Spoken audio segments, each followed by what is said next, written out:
Shalom Bapak Ibu, selamat malam. Kita bersyukur malam hari ini Tuhan masih berikan kita kesehatan, kekuatan, dan sungguh penyertaan ya. Kita bisa bertemu kembali dalam channel yang sama, yaitu GKI Cita Garden. Mari Bapak Ibu, sebelum kita merenungkan sejenak akan kebenaran firman Tuhan, kita satukan hati kita berdoa kepada Tuhan. Bapa di sorga, terima kasih. Kami bersyukur 1 minggu lagi Tuhan sudah memimpin kehidupan kami di dalam pekerjaan, di dalam usaha, di dalam keluarga kami. Kami bersyukur untuk kekuatan yang Tuhan berikan bagi setiap kami. Sungguh Engkau Allah yang baik. Malam hari ini Tuhan, kami kembali Tuhan ingin belajar sebagian kecil daripada firman Tuhan. Agar hidup kami sebagai anak-anak-Mu Tuhan, dimanapun kami berada, baik di rumah, baik di tempat pekerjaan, di lingkungan kami berada, agar hidup kami boleh menjadi saksi Tuhan. Karena itu Tuhan, biar firman-Mu boleh berbicara kepada setiap kami. Dan Tuhan berikanlah kami telinga seperti seorang murid yang mau mendengar dengan baik. Dan berikan kami hati yang mau belajar, mau dibentuk oleh kebenaran firman-Mu. Berkati kedua hamba-Mu ini Tuhan, biar Tuhan pakai, Tuhan urapi dengan kuat kuasa-Mu. Di dalam nama Tuhan Yesus, kami berdoa dan kami mengucap syukur. Amin. Amin. Bapak Ibu, Bu Malvian, Ya. kali ini kita masuk dalam seri Betty ya. Betul Ya, sekali. beda tipis. Kali ini kita masuk seri yang ketiga, yaitu sharing atau berguncing. Nah ini beda tipis Bapak Ibu. Apa itu sharing, apa itu berguncing, gimana kita membedakannya? Kali ini Bu Malvian akan menjelaskan, menjabarkannya buat kita bersama. Ya, ini satu tema yang sangat menarik juga ya Pak Tommy ya, karena memang ini adalah tema yang sangat dekat dengan dalam kehidupan kita gitu ya. Real ya, nyata Real, ya. nyata gitu ya dalam kehidupan kita sehari-hari ya. Jadi oleh sebab itu malam hari ini kita akan lihat nih ya antara sharing atau berguncing itu bagaimana tuh gitu ya. Karena itu saya ingin mengawali ada satu kisah yang sangat menarik sekali ya. Terjadi pada seorang gadis remaja yang berusia 15 tahun gitu ya. Kisah ini terjadi sekitar kalau saya nggak salah ingat 2017, jadi beberapa tahun lalu lah ya. Nah jadi anak remaja ini dia mengakhiri hidupnya gitu karena mendengarkan gosip terkait dengan dirinya sendiri pada waktu itu. Jadi rupanya remaja ini yang bernama Karina Saifer Oliveira dari Nova Andradina di Brasil gitu ya. Diketahui bahwa dia digosipkan karena memiliki foto-foto yang tidak senonoh dengan pacarnya gitu ya. Nah karena itu saat itu Karina mengalami tekanan yang begitu luar biasa karena akibat dari apa yang terjadi pada dirinya, dia dibully gitu ya.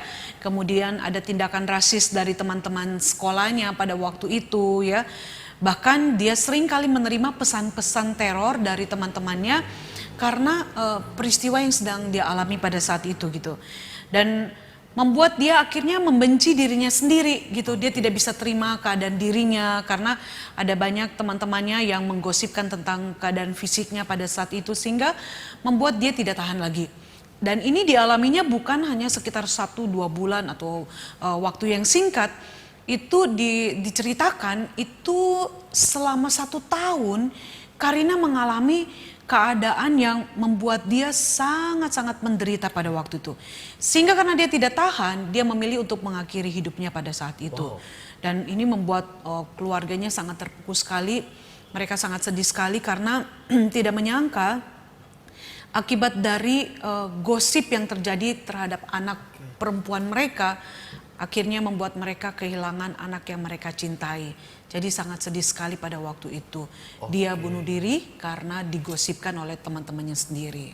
Dampak daripada gosip ini begitu parah sekali ya. Betul Pak Tommy. Ini adalah hanya salah satu kisah yang terjadi di dalam kehidupan kita gitu ya.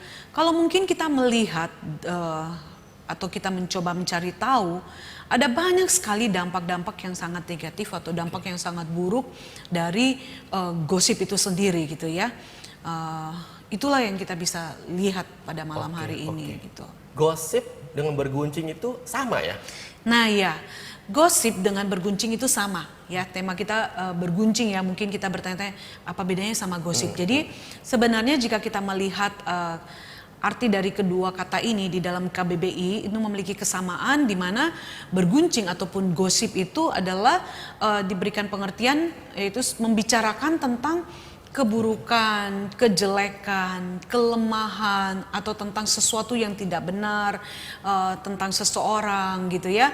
Dan ini benar-benar sesuatu yang tidak baik sebenarnya, karena jelas memberikan dampak yang sangat negatif bagi orang yang diguncingkan atau digosipkan, dan tentunya sebenarnya bukan hanya memiliki dampak yang negatif atau buruk terhadap orang yang diguncingkan, tetapi orang yang mengguncingkan hal itu pun atau menggosipkan seseorang pastinya itu tidak baik bagi dirinya juga gitu ya, karena artinya dia sudah jatuh juga dalam dosa, apalagi kalau hal itu sesuatu yang tidak benar. Kalau toh juga benar, boleh nggak sih Pak? Tetap tidak boleh untuk Betul menggosipkan. sekali, betul sekali. Sekalipun faktanya benar, ya, tetap kita tidak boleh menjadikan itu sebagai bahan yang diperguncingkan gitu, atau mungkin sesuatu yang digosipkan begitu. Sekalipun itu ada faktanya tentang kelemahan orang lain, kesalahan orang lain, kejelekan orang lain, tetapi bukan berarti bahwa kita punya hak untuk akhirnya menggunakan fakta yang ada untuk justru menjatuhkan orang tersebut. Itu bahaya sekali, dan itu juga bisa merusak kesatuan di dalam sebuah komunitas loh Pak Tommy. Berarti termasuk dalam komunitas bergereja ya, atau anak-anak Tuhan ya. Hal Betul ini bisa sekali. terjadi ya. Betul sekali. Salah satu hal yang dapat membuat perpecahan di dalam sebuah komunitas, baik itu komunitas yang ada di luar gereja ataupun terutama di dalam gereja, di dalam komunitas orang-orang percaya pada Tuhan, yaitu gosip itu tadi, perguncingan itu tadi gitu ya. Seperti itu. Karena perguncingan atau gosip itu sendiri justru akan apa? Membuat hubungan satu dengan yang lainnya itu jadi tidak baik. Yang tadinya baik justru malah jadi tidak baik. Atau misalnya nih, Pak Tommy sepertinya memang agak nggak senang sama saya nih, contoh nih ya. Terus Pak Tommy dengar dari orang lain tentang saya, pastinya Pak Tommy akan apa? Semakin tidak senang kepada saya, ya kan? Iya. Seperti itu. Nah, Bu Malvian, kadang-kala kita gini ya, kita kumpul-kumpul sama teman-teman ya. Iya. Nah, tujuannya mungkin untuk sharing ya, Iya. sharingkan sahabat kita, teman kita ya. Iya. Tujuannya untuk mendoakan. Iya. Namun di dalam pembicaraan itu kadang-kala berujung kepada perguncingan. Nah, Membedakan ini gimana nih, sharing sama perguncingan ini? ya, nah ini dia. Ini hal yang mesti kita harus berhati-hati sekali ya. Kadang ada banyak orang gitu ya, bahkan mungkin kita pernah juga melakukan ya, karena kita bisa aja mungkin pernah melakukan hal yang sama, karena setiap orang sebenarnya bisa jatuh ke dalam hal ini gitu ya. Kadang banyak orang yang memperhalus perguncingan itu dengan mengatakan bahwa mau sharing sesuatu nih gitu ya, mau mendoakan teman gitu ya. Padahal sebenarnya orang yang hendak berguncing ini sebenarnya tujuannya, motivasinya adalah agar orang lain tahu nih apa yang sedang terjadi atau apa yang sedang dialami oleh orang tersebut gitu ya. Yang padahal orang tersebut tidak ingin orang lain tahu selain hanya orang yang dia ceritakan tentang pergumulan atau persoalan atau kesalahan, dosa yang sedang dia hadapi. Itu sebabnya harus berhati-hati. Ya, jangan sampai hal ini akan membuat orang lain terluka gitu ya. Jangan mengubah sharing menjadi perguncingan ya. Dan memang tadi Pak Tommy tanya kan, jadi bagaimana kita membedakannya kan? Nah, untuk bisa membedakannya itu sebenarnya adalah kita tanya lagi kepada diri kita nih. Misalnya seperti ini contoh yang paling mungkin bisa menolong kita untuk mengerti. Saya menceritakan sesuatu kepada Pak Tommy tentang pergumulan saya. Otomatis saya sebenarnya hanya ingin Pak Tommy yang tahu dan mendoakan saya gitu ya. Dan saya tidak ingin orang lain tahu gitu ya. Nah, waktu Pak Tommy ada di dalam kelompok yang lain gitu ya. Terus Pak Tommy menceritakan tentang keadaan saya, yang perlu kita pertanyakan adalah kepada diri kita sendiri nih. Pak Tommy perlu bertanya kepada diri Pak Tommy sendiri nih. Apa tujuan Pak Tommy menceritakan tentang apa yang sudah saya ceritakan kepada Pak Tommy? Motivasi Pak Tommy untuk menceritakan tentang apa yang saya gumulkan itu apa gitu. Padahal kan saya sendiri sudah percaya banget misalnya kepada Pak Tommy untuk tidak menceritakan kepada orang lain, ya kan? Jadi sebenarnya adalah pihak yang menceritakan tentang orang lain itu harus bertanya kepada dirinya, apa motivasi dia? Apa tujuan dia untuk menceritakan? Berbeda nih kalau misalnya saya sendiri mengatakan, ya nggak apa-apa Pak Tommy, kalau seandainya nanti teman-teman tanya tentang keadaan saya, Pak Tommy mau menceritakan tentang keadaan saya nggak masalah. Silakan Pak, mungkin teman-teman yang lain juga bisa mendukung saya dalam doa gitu ya. Atau mungkin kalau saya sudah melakukan hal yang salah, saya juga bisa mengubah setiap hal yang salah dalam diri saya. Itu mungkin berbeda gitu ceritanya, ya. Berbeda sekali. Pak Tommy bisa lihat perbedaannya bukan? Iya, berarti motivasinya dan tujuannya ya. Iya, ya ketika kita sharing, tujuannya ya kita untuk bisa saling mendoakan, menguatkan, bukan untuk menjelekan atau membicarakan orang tersebut. Dan sudah pasti harus orang itu setuju dulu nih untuk kita sharingkan tentang pergumulan dia. Sebab sharing itu adalah sesuatu yang justru akan menolong seseorang bertumbuh di dalam Tuhan. Untuk saling menguatkan, saling membantu dalam banyak hal gitu ya. Dan itu jelas terjadi pada jemaat mula-mula Pak Tommy. Ya. Di dalam kisah jemaat mula-mula, di dalam kisah para rasul itu kita dapat melihat di sana bahwa mereka sering berkumpul dan saling membagikan. Nah, sharing itu sendiri memiliki pengertian membagikan, gitu kan? Nah, membagikan dalam hal ini apa? Bukan hanya sekedar membagikan makanan, tetapi juga mereka mungkin saling membagikan apa yang menjadi pergumulan mereka, membagikan apa yang mereka sedang alami, sehingga satu dengan yang lainnya bisa mendapatkan satu kekuatan berkat dari apa yang telah di-sharingkan, apa yang dibagikan, seperti itu Pak Tommy. Berarti kalau sharing itu kita bisa saling menguatkan ya. Betul. Tujuannya baik ya. Tujuannya baik sekali. Ya contoh yang ada adalah di kelompok KHT bukan? Betul. Ya, di kelompok KHT itu kan kita lebih banyak mendapatkan sesuatu yang sangat positif sekali.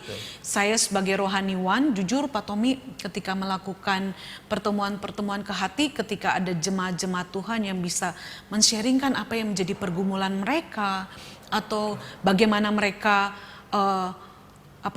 berusaha untuk melawan dosa keinginan daging itu, saya jadi banyak belajar juga melihat bagaimana kuasa Tuhan bekerja dan menolong seseorang di dalam menghadapi setiap persoalan, bahkan di dalam mengubah kehidupan seseorang. Saya sendiri mendapatkan sangat banyak berkat dari sharing loh. Jadi berbeda sekali. Kalau berguncing itu kan sesuatu yang justru bisa membuat keadaan jadi tidak baik gitu ya. Karena seringkali kan bergunjing atau bergosip itu ditambah-tambahin bumbu tuh Pak Tommy. Benar kan? Ya, berbicara berdasarkan sesuatu yang apa dia pikirkan, bukan berdasarkan fakta, kenyataan yang sesungguhnya gitu. Bahkan kadang-kadang ada orang yang sok tahu terhadap sesuatu gitu.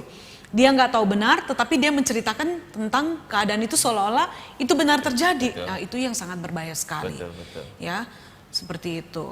Berarti ketika kita sharing ya, kita juga bisa menjaga rahasia ya. Jangan sampai kita ember ya. Iya, betul sekali.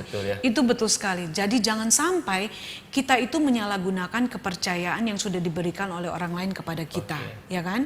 Itu jangan sampai. Ketika seseorang berani membuka diri untuk menceritakan pergumulan dan masalahnya, ataupun mungkin dosa yang sudah diperbuat, artinya dia sungguh-sungguh percaya kepada kita dan dia butuh support kita, dukungan kita untuk bisa mendoakan dia. Oleh sebab itu jangan mengubah sharing menjadi pergunjingan. Jangan. Perkataan yang salah, perkataan yang keliru itu tidak benar, itu sangat berbahaya sekali buat diri orang lain, diri kita maupun komunitas yang ada gitu. Nah, Bu Mapian, kalau berguncing ini dosa nggak sih? Oh, jelas sekali itu adalah sesuatu yang dosa. Ya, itu sebabnya kita akan lihat di dalam Yakobus 3 ayat 1 sampai 12. Kita akan buka Alkitab di rumah Bapak Ibu masing-masing. Kita akan melihat di sana ya. Pak Tommy, kita sama-sama membuka Yakobus 3 ya. Saya akan memperlihatkan kepada kita bagaimana berguncing atau gosip itu adalah satu yang salah. bahkan itu boleh dibilang sebagai Dosa, suatu dosa gitu ya.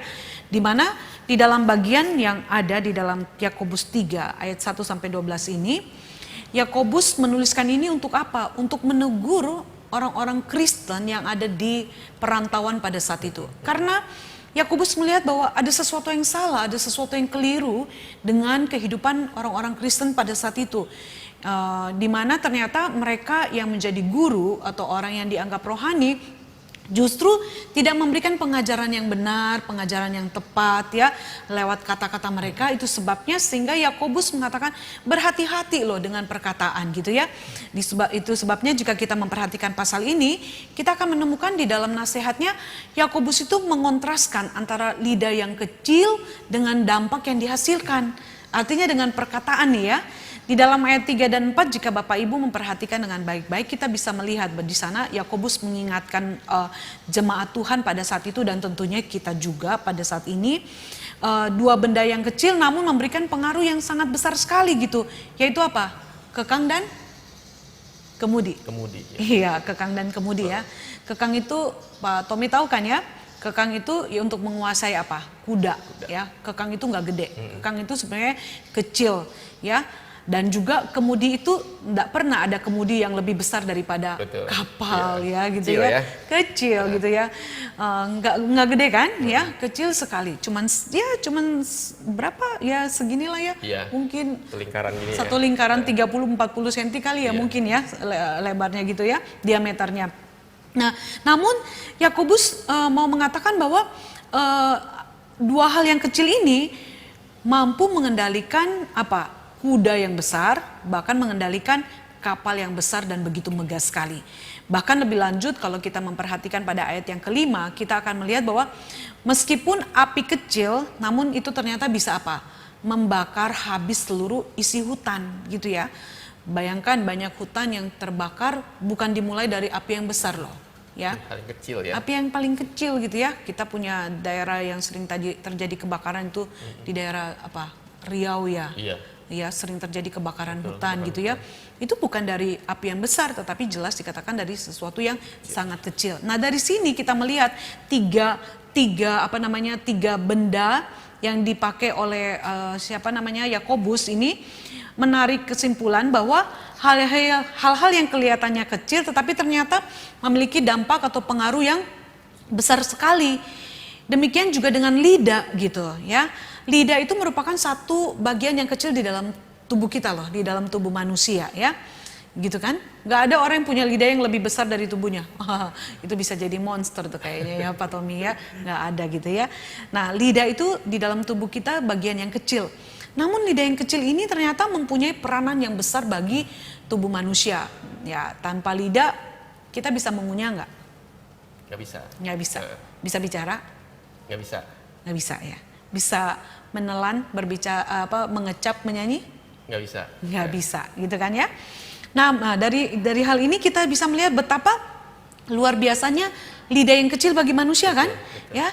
Namun ternyata dari lidah yang kecil ini, yang kelihatannya luar biasa ini, kalau kita tidak berhati-hati, justru ternyata dapat menimbulkan efek yang sangat negatif sekali, yang begitu luar biasa. Yaitu apa? Menimbulkan konflik yang menghancurkan kerukunan hidup manusia. Bahkan apa yang bisa terjadi? Orang bisa saling membunuh hanya karena sebuah perkataan yang salah. Perkataan yang tidak bertanggung jawab. Perkataan yang tidak tepat. Perkataan yang menyakitkan gitu ya. Oleh sebab itu Yakobus itu mau mengingatkan dengan memberikan satu gambaran bahwa lidah pun adalah api gitu ya. Dikatakan di dalam ayat 6 tuh, lidah adalah api gitu ya. Nah, perhatikan di sini ya, saudara-saudara ya. Yakobus itu tidak mengatakan lidah itu seperti api. Beda loh, Pak. Lidah seperti api atau lidah adalah api. Betul. Ya kan? Iya. Beda ya. Di sini Yakobus tidak mengatakan lidah seperti api, tetapi dia mengatakan apa? Lidah adalah api gitu ya.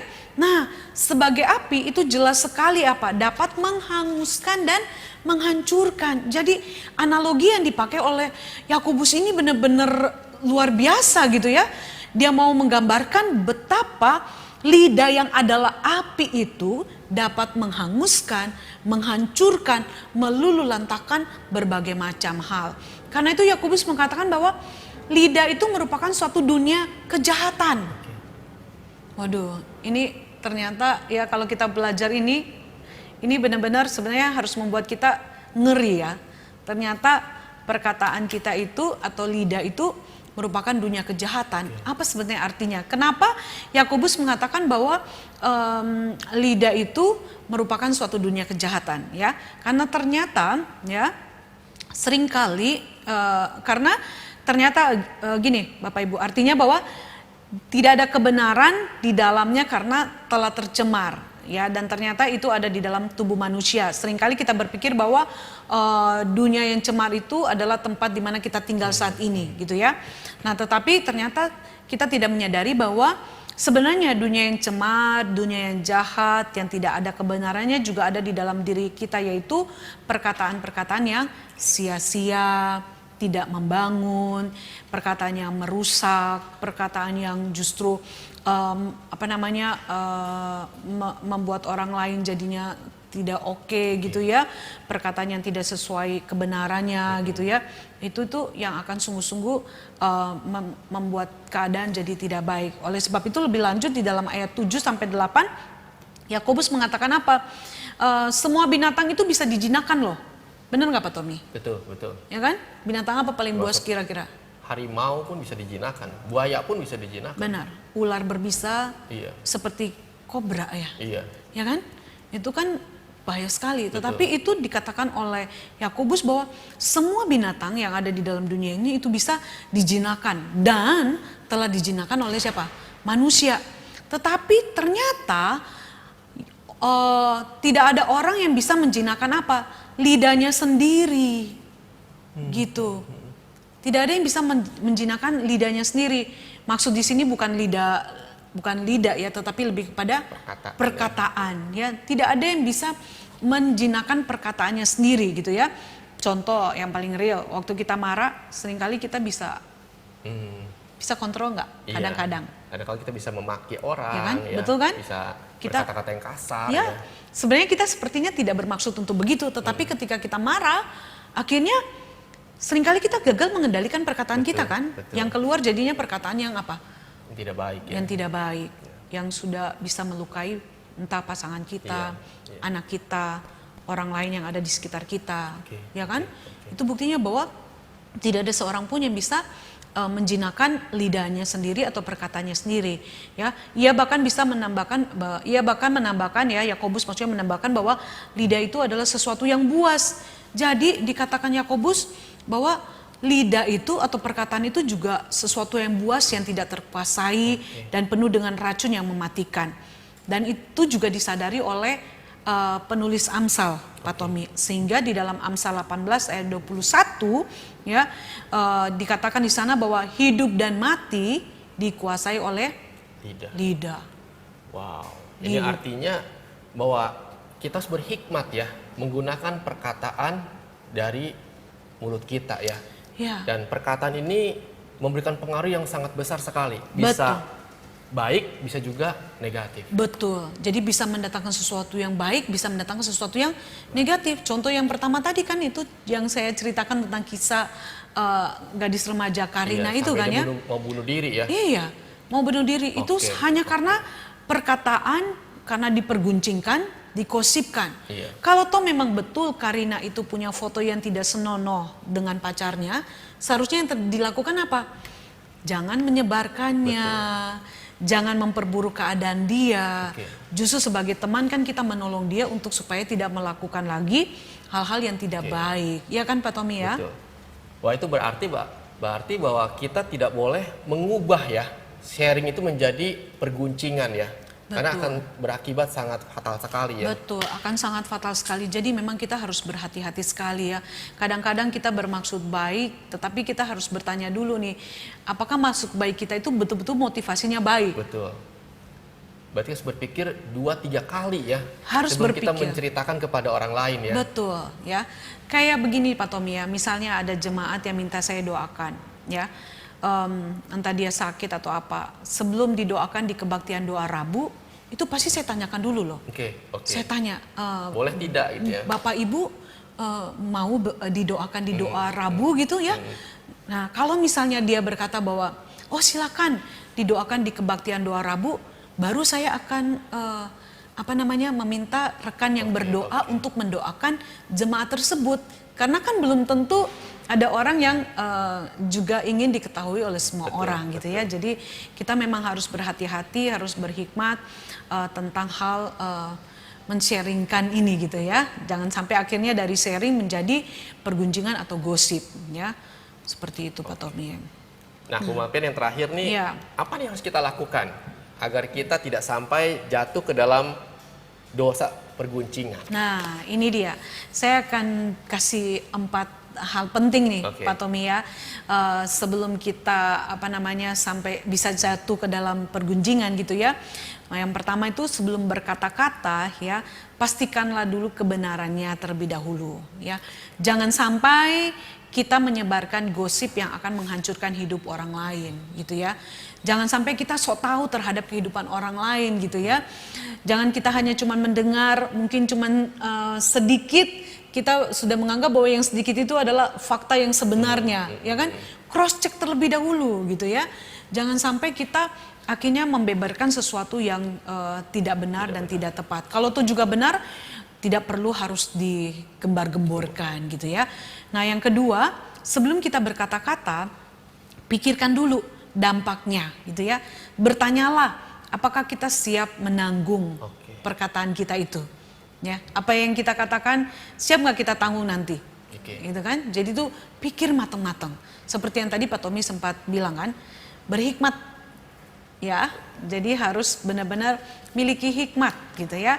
Dan yang ketiga, sebelum berkata-kata sesuatu yang berkandungan dengan sesuatu yang emosi, tahanlah, maksudnya tahan diri, ya, menyingkirlah sejenak, gitu ya. Tenangkan hati kita sampai gejolak yang ada di dalam diri kita itu reda, baru kemudian kita timbang lagi apakah memang perlu kita untuk mengatakannya gitu ya.